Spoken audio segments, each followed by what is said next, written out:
para ser parte de su pueblo. Si recordamos cuando el pastor Alexis colocó aquí la planta, ¿verdad? Alexander, perdón. Y pudimos comprender y pudimos ver de una manera mucho más gráfica, ¿verdad?, qué fue lo que hizo el Señor. Él arrancó algunas ramas, tomó los olivos y los injertó. Eso es lo que estaba explicando Pablo. Un poco más adelante vamos a ver esto mucho más claro. Ahora, me gustaría que a la persona que usted tiene a su lado, aunque esté lejito, pero que esté cerca, le da así con el codito, y le va a hacer la siguiente pregunta. ¿Confías en la soberanía de Dios? Dígalo. Hey, ¿confías en la soberanía de Dios? Hey, ¿confías en la soberanía de Dios? Pregunte.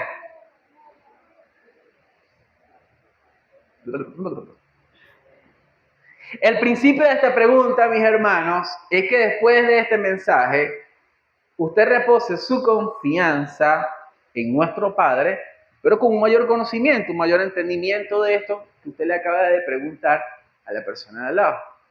Luego yo le voy a hacer la pregunta a usted. Yo me la hice y el Señor me desarmó. Bueno, mis hermanos, vamos a observar en la primera lámina y el título de la predicación del día de hoy es La restauración de Israel. Y vamos a leer el texto, como les comenté, para ver el desenlace. Y está en Romanos, capítulo 11, del versículo 25 al versículo 36. Vamos a buscarlo, por favor, abran sus Biblias, esas armas que tienen ustedes allí.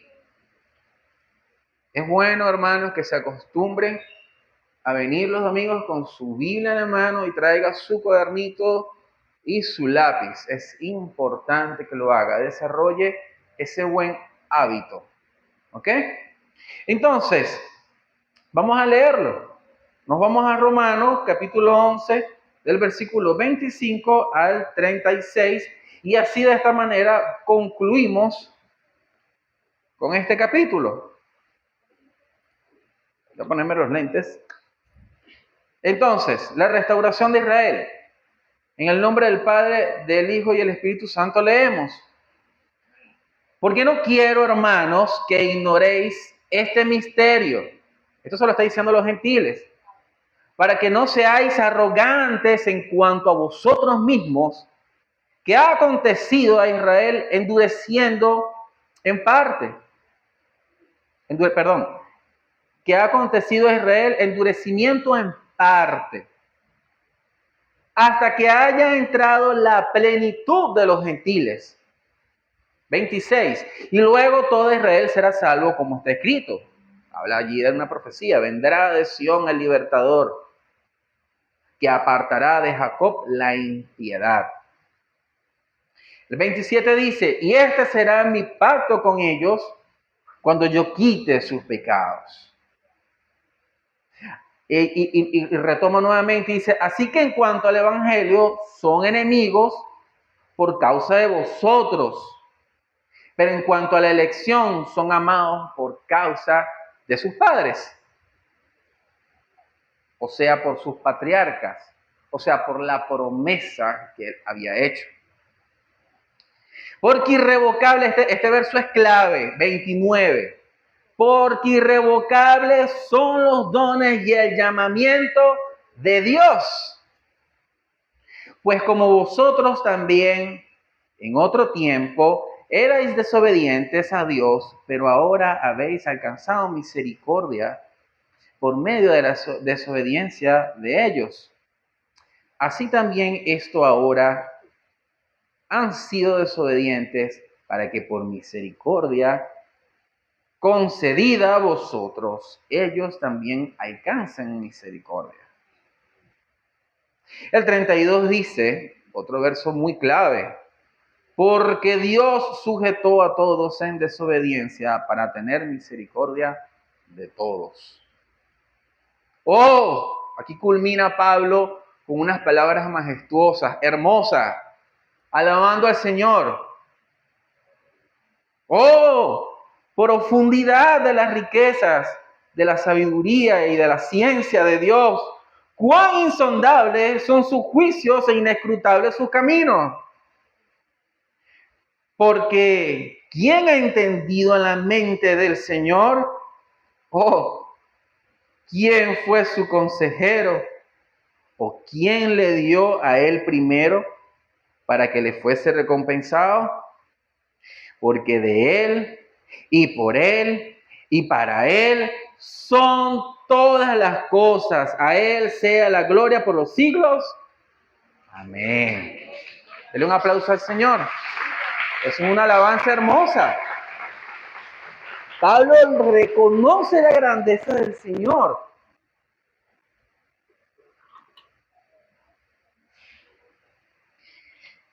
Gloria al Señor, porque podemos alabarlo y glorificarlo. El tiempo no nos permite dar muchos detalles minuciosos porque este es un texto bastante profundo. Sin embargo, vamos a hablar de lo más resaltante, ¿no? El apóstol Pablo está dando una condensada explicación tanto a los gentiles como a los judíos del plan redentor de Dios.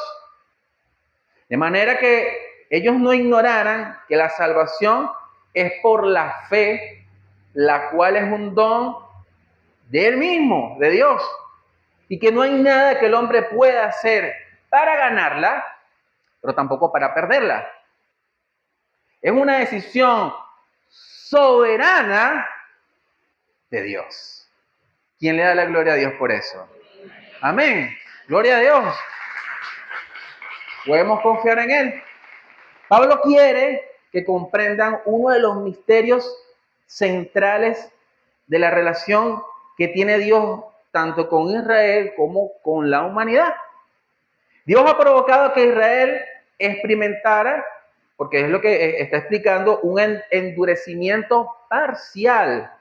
En otras palabras, la mayoría de los israelitas han sido o fueron endurecidos por Dios en cuanto a la fe en Cristo. Algo que les impediría recibir la justicia de Dios. ¿Por qué ha hecho Dios esto? Como Pablo ha dejado claro, fue para hacer espacio, por decirlo de alguna manera, para que las personas no judías, o sea, nosotros, comenzáramos a tener una relación con Dios a través de Cristo. Amén. Cada vez que yo voy entendiendo más esto, y yo espero que usted también cada vez que lo vaya comprendiendo, diga, wow, Señor, tú hiciste todo eso por mí, por ti.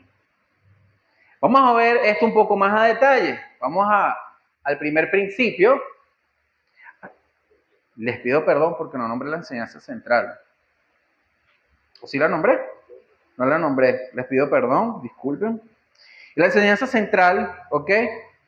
Dice, Dios ejerce su gracia según su voluntad, pues todo viene de Él y para Él. La voy a repetir. Dios ejerce su gracia según su voluntad, pues todo viene de Él y es para Él. Bien. Amén. Es lo que les vengo explicando.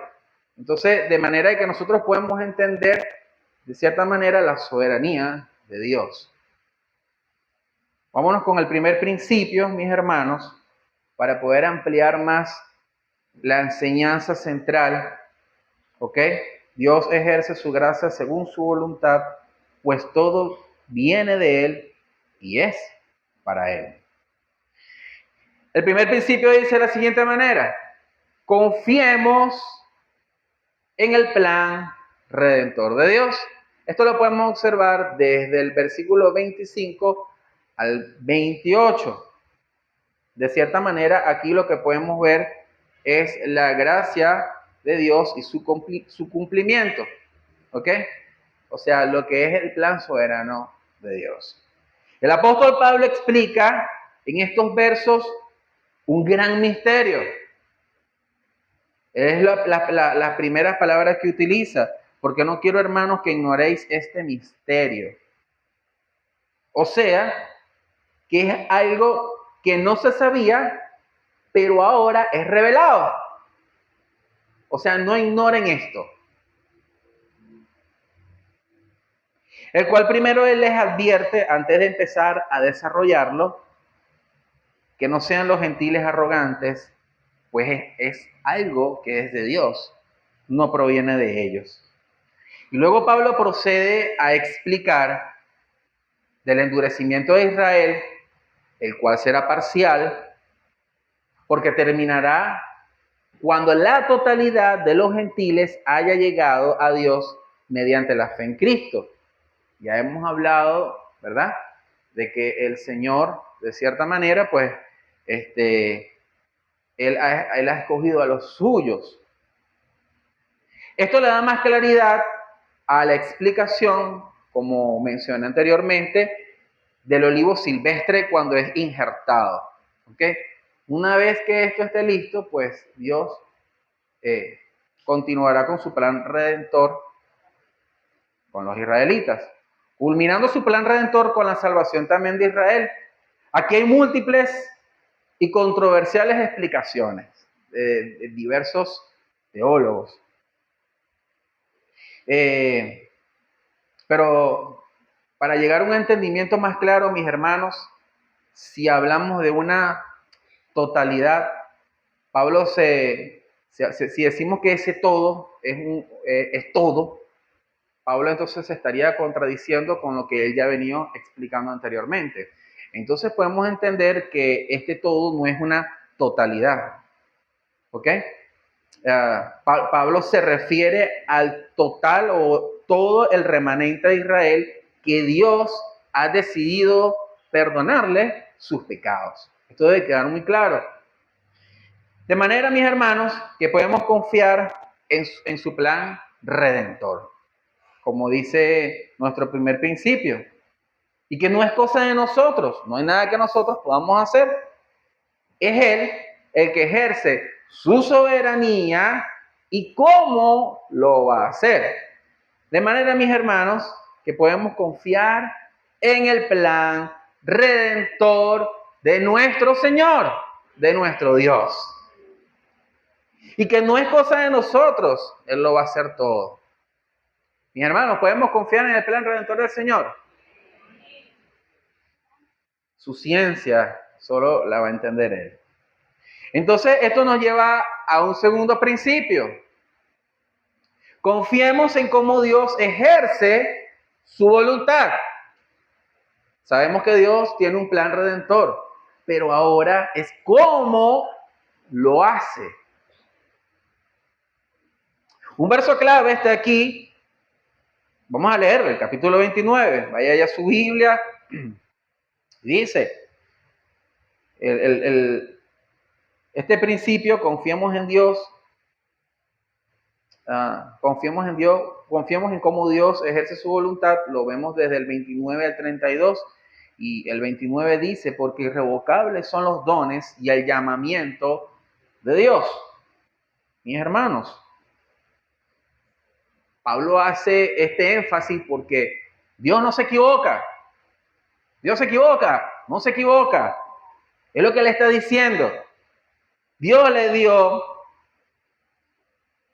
como el versículo que se leyó en Efesios, Dios le dio el don de la fe porque Él es quien te ha llamado y eso no cambiará. Gloria a Dios. Hermano, Dios te ha llamado y eso no va a cambiar. Dios te ha llamado y eso no va a cambiar. Gloria a Dios. Nosotros sí vamos a fallar, pero Él no va a fallar. Él es infalible. Y le damos gloria y honra a nuestro Señor. ¿Podemos darle un aplauso al Señor? El Señor es inmutable. Él no va a cambiar. Nosotros vamos a fallar, pero Él no. Pablo dice esto ya que él prosigue de cómo el gentil ha alcanzado misericordia y ha sido por el mismo endurecimiento de Israel, ¿verdad? Luego, después de esto, a causa de la misericordia concedida a los gentiles, también tendrá misericordia de Israel. Esto suena algo un poco paradójico, pero así trabaja Dios. Lo voy a explicar. El gentil alcanza misericordia, pero Dios usó el pueblo de Israel endureciéndolo, y así nosotros podamos alcanzar por medio de Cristo la salvación. Esto es lo que Dios está haciendo.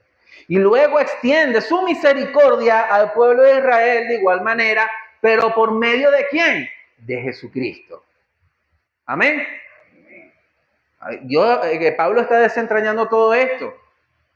Pablo resume y lo condensa ahora y lo explica en el versículo 32 diciendo, porque Dios sujetó a todos a desobediencia para tener misericordia de todos. Amén. Entonces, mis hermanos, viendo todo esto desde un panorama más amplio, yo a veces le digo a los hermanos del grupo pequeño, vamos a ponernos, o tratar de ponernos los lentes de Dios, ¿no? Hermano, Dios está ejerciendo su santa voluntad. Así que confiemos en cómo Dios ejerce su voluntad, ya que el fin de esto es salvarnos de la ira venidera por medio de Jesucristo, quien es el camino, quien es la verdad y quien es la vida. Pablo necesitaba que estos hermanos entendieran esto. Y ahora vamos con una parte hermosa donde Pablo termina de exclamar emociones y verdad. Vamos al tercer principio,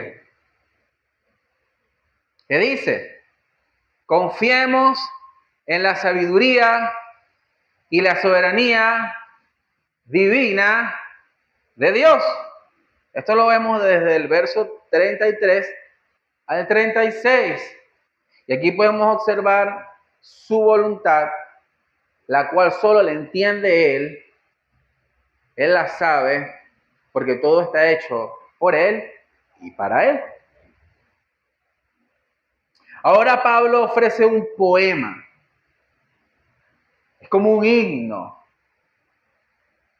Usted no se levantaba en las mañanas y yo sé que hay momentos de aflicción y hay momentos de dificultad, pero aún así en esos momentos, cuando vemos la mano de Dios, ¿qué es lo primero que usted hace? Gracias, Señor. Gracias, Señor. Empecemos a alabar a nuestro Dios, pero desde lo profundo de nuestro corazón. De manera que nosotros estamos reconociendo que es Dios el que está permitiendo todo eso, porque a pesar de esas circunstancias, Él está obrando. Amén. Entonces Pablo expresa su profunda reacción ante las formas en que Dios decide relacionarse y darse a conocer. Pablo comienza maravillándose de las profundidades de sus características. Dice que Dios es increíblemente rico en atributos. Vamos a verlo. En el 33, oh profundidad de las riquezas de la sabiduría y de la ciencia de Dios. ¿Quién entiende la mente de Dios? Pregunto. ¿Quién la entiende? La respuesta es tan obvia que Pablo no se molesta ni siquiera en responderla. Solo necesitamos saber lo que Él mismo ha decidido revelar a través de ¿qué? De su palabra. Eso es suficiente. Lo que usted tiene en sus manos, su palabra, es suficiente. A veces me han hecho unas preguntas que yo digo, hermano, con lo que usted tiene ahí, si usted se pone a buscar lo que no se le perdió, nuestra mente humana, mis hermanos, es finita. La sabiduría de Dios y su mente es infinita. De manera de que tratar de aprender o entender la mente de Dios en este momento no vamos a poder hacerlo. Continúa preguntando. Hay otra pregunta que hace allí y es la siguiente. Dice, ¿quién ha sido el consejero de Dios? ¿Quién ha sido el consejero de Dios? Pues Dios no necesita que lo ayudemos. No necesita que lo ayudemos a pensar las cosas. Sin importar los ansiosos que nos sintamos a veces de hacer exactamente tal cosa. ¿O usted haría las cosas mejor que Dios? ¿Haríamos las cosas mejor que Dios? De ninguna manera. De ninguna manera. Entonces, sin importar lo ansioso que nos sintamos y queramos hacer las cosas a nuestra manera, mis hermanos, ¿qué va? No se puede.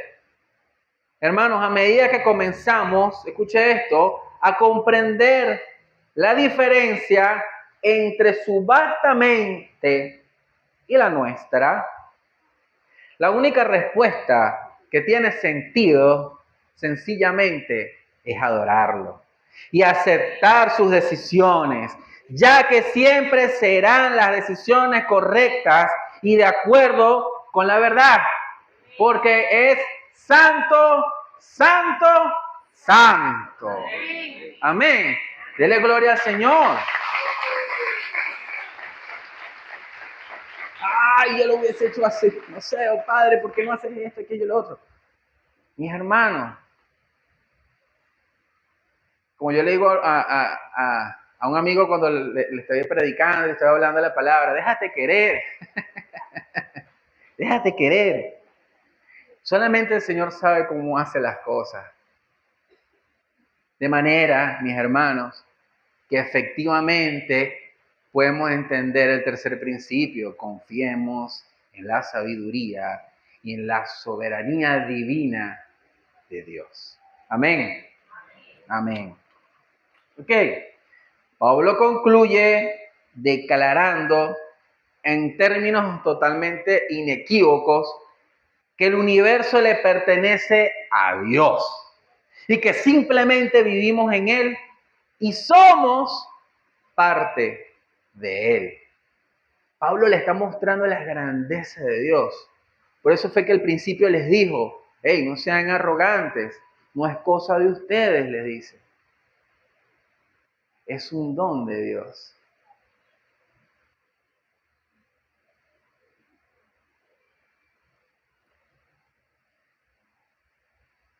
La clave que Pablo nos muestra es la sabiduría y la soberanía de Dios. ¡Oh! Profundidad de las riquezas, de la sabiduría y de la ciencia de Dios. Él está maravillado. Él está viendo otra cosa que los demás no ven. Cuán insondables son sus juicios e inescrutables sus caminos. ¿Quién es el hombre para cuestionar lo que hace y cómo lo hace? Él está maravillado. Hermano, usted está maravillado del Señor.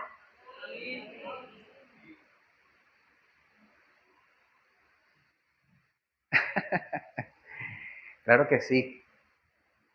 Porque cuando nos damos cuenta de cómo Dios lo hizo y nos quedamos, wow, Señor, santo eres tú.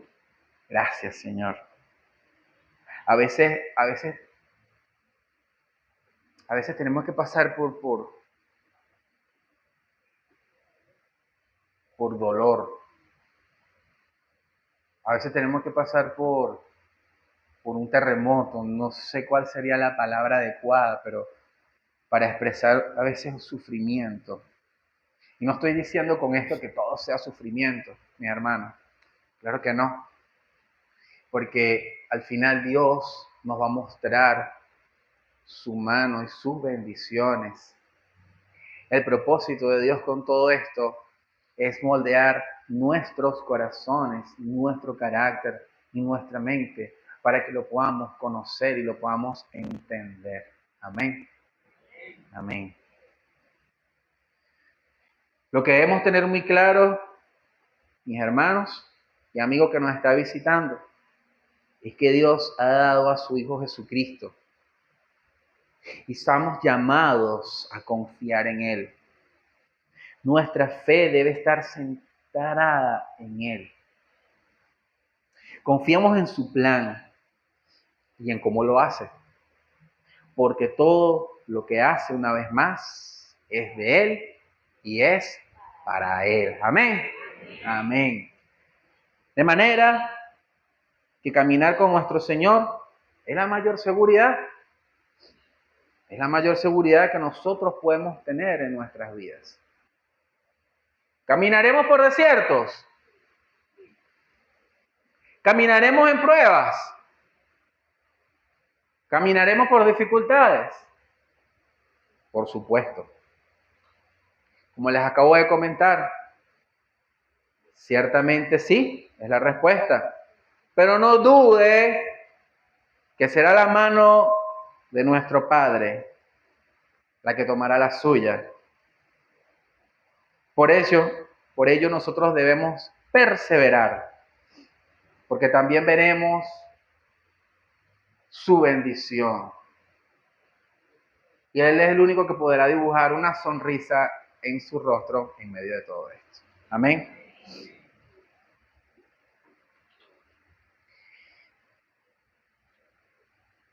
¿Recuerdan la pregunta que usted le hizo al principio a la persona que tenía a su lado? ¿Sí la recuerda? Déjeme hacerla de nuevo. Pero esta vez yo se la voy a hacer a ustedes. ¿Estás dispuesto a confiar en la sabiduría de Dios? ¿Estás dispuesto a confiar en la sabiduría de Dios? Hermanos, el Señor dice en su palabra, en Juan 16:33, lo siguiente. En el mundo tendréis aflicción, pero confiad, yo he vencido al mundo. Gloria a Dios, denle un aplauso al Señor.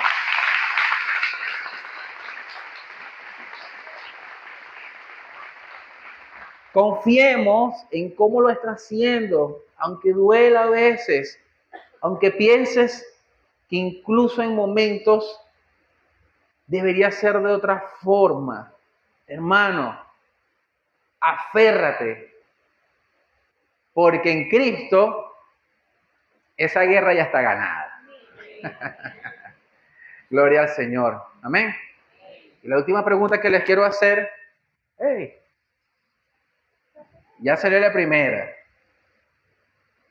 La última pregunta que le quiero hacer a hermano, amigo que nos visita, disculpa. Esta pregunta es para ti. Esta mañana te arrepientes de tus pecados y deseas entregar tu vida a Cristo. Vamos a ponernos de pie, vamos a orar. Yo no sé si usted nos está visitando por primera vez, conoce o no conoce de Cristo. Yo no sé si tienes varias veces viniendo a la iglesia acá, pero aún no has tomado la decisión de caminar con Cristo. Quiero decirte esta mañana de que Dios no es como un genio que tú frotas la lámpara y pides deseos. Eso no ocurre. Eso no es así. Hoy entendimos que Dios es soberano y que Él tiene un plan de redención con sus hijos. Amén. Dios quiere cambiar tu vida. Dios quiere que a partir de este momento tú camines con Él. Y vamos a hacer una oración. No es la oración la que te va a cambiar, no, ahí no hay nada mágico. Es tu corazón hablándole al Señor y pidiéndole que a partir de este momento te perdone, que tú quieres caminar con Él. Y te aseguro que Él va a tomar tu mano y todo va a ser diferente. Amén. Hermanos, quiero que me acompañen en esta oración. Señor Jesús, esta mañana puedo entender que tú eres soberano, que tú eres grande, que mi mente no lo puede entender en este momento muchas cosas, pero reconozco tu grandeza y a partir de este momento deseo caminar contigo. A partir de este momento quiero que cambies mi vida, que me tomes, que me carguen en tus brazos y transformes mi corazón y mi mente para adorarte, para alabarte y glorificarte con todo lo que hago. En el nombre de Jesús te lo pido. Amén. Si esta mañana alguna persona ha decidido caminar con Cristo, como congregación y como iglesia nos gustaría que levantes tu mano. ¿Hay alguien que ha decidido esta mañana caminar con Cristo? Sin temor. No pasa nada. Ok. Entonces vamos a orar y vamos a darle gracias al Señor por su grandeza. Amén. Háblele. Glorifíquelo. Exprésese. Amén. Señor, gracias te damos, Señor, como iglesia, como hijos tuyos, Señor, y levantamos nuestras manos a ti en señal, Señor, de respeto, de adoración, porque te alabamos, te glorificamos, Señor, te pedimos perdón, Señor, porque a veces nuestra mente finita, Padre amado, piensa de una manera, pero tus pensamientos son otros. Y todo lo que tú permites, Señor, nos va a ayudar a bien. Gracias, Señor. Danos fortaleza, danos templanza y que el fruto del Espíritu, Señor, brille sobre cada uno de nosotros, Señor, para reflejarlo ante el mundo, Padre amado.